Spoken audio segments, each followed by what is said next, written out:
மேலே விரிச்சுக்காங்க.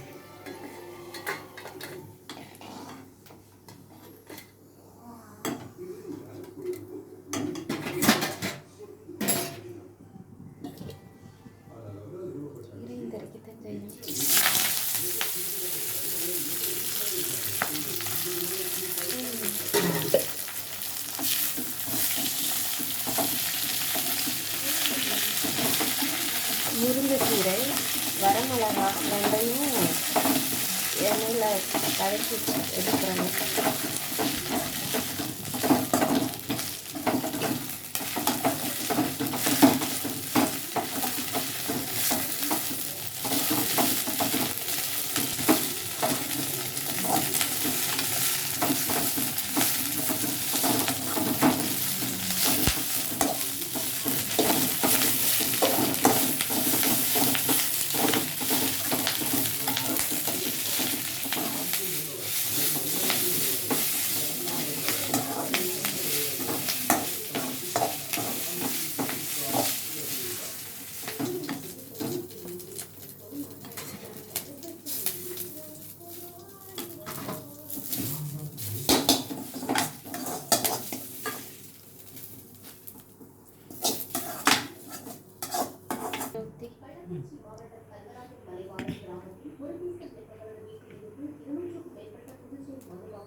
தேங்காய்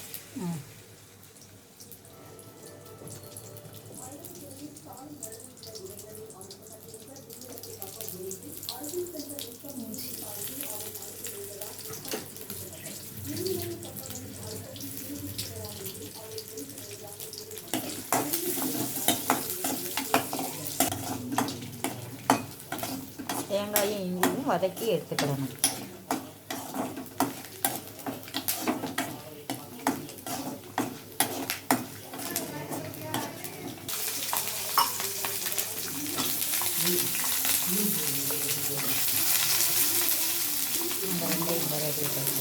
அது ரெண்டுக்கும்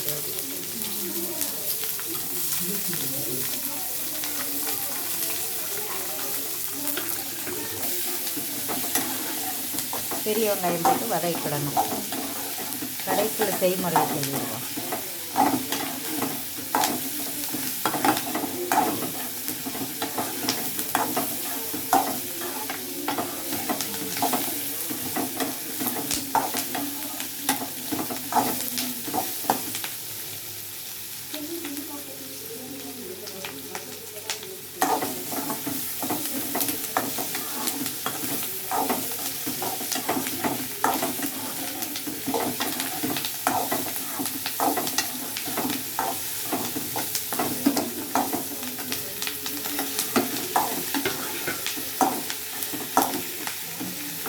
தக்காளியை போட்டு வதக்கிடணும்.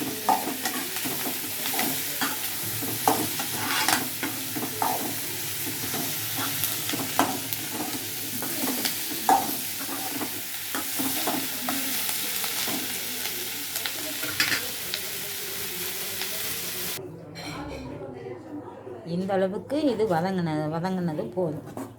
வெள்ளைப்பூடு போட்டிருக்கணும். வெள்ளைப்பூடு போட்டு இதை வதங்கி இந்த இதோட செய்முறை வத்தலை ஃபஸ்ட்டு வறுத்து எடுத்துக்கிடணும். அடுத்து முருங்கைக்கீரையை போட்டு வறுத்து எடுத்துக்கிடணும். எடுத்துக்கிட்டு இந்த வச்சுருக்கிறோம் பாருங்கள். வத்தல் இது முருங்கைக்கீரை, தக்காளி, வெங்காயம், தேங்காய் நம்ம இஷ்டம், வேணால் போட்டுக்கலாம், வேண்டாட்ட விட்டுடலாம். தக்காளி, வெங்காயம், இஞ்சி, வெள்ளைப்பூடு வறுத்தும் போடலாம், இல்லை சும்மா நார்மலாகவும் போடலாம்.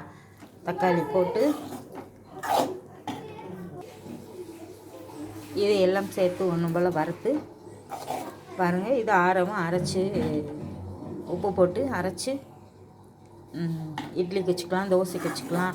உங்களுக்கு முருங்கைக்கீரை சில நேரம் பிள்ளைங்களுக்கு பிடிக்காது சாப்பிட்றதுக்கு. நம்ம இப்படி பண்ணி கொடுத்தோம்னா புதினா சட்னி சொல்லி கொடுக்குறோம், பார்த்துக்கோங்க. சாப்பிட்டுக்கிறதுக்கு நல்லாவும் இருக்கும், நல்லா உடம்புக்கும் நல்லது, ஹெல்த்தி. நீங்கள் கொடுத்து பாருங்கள்.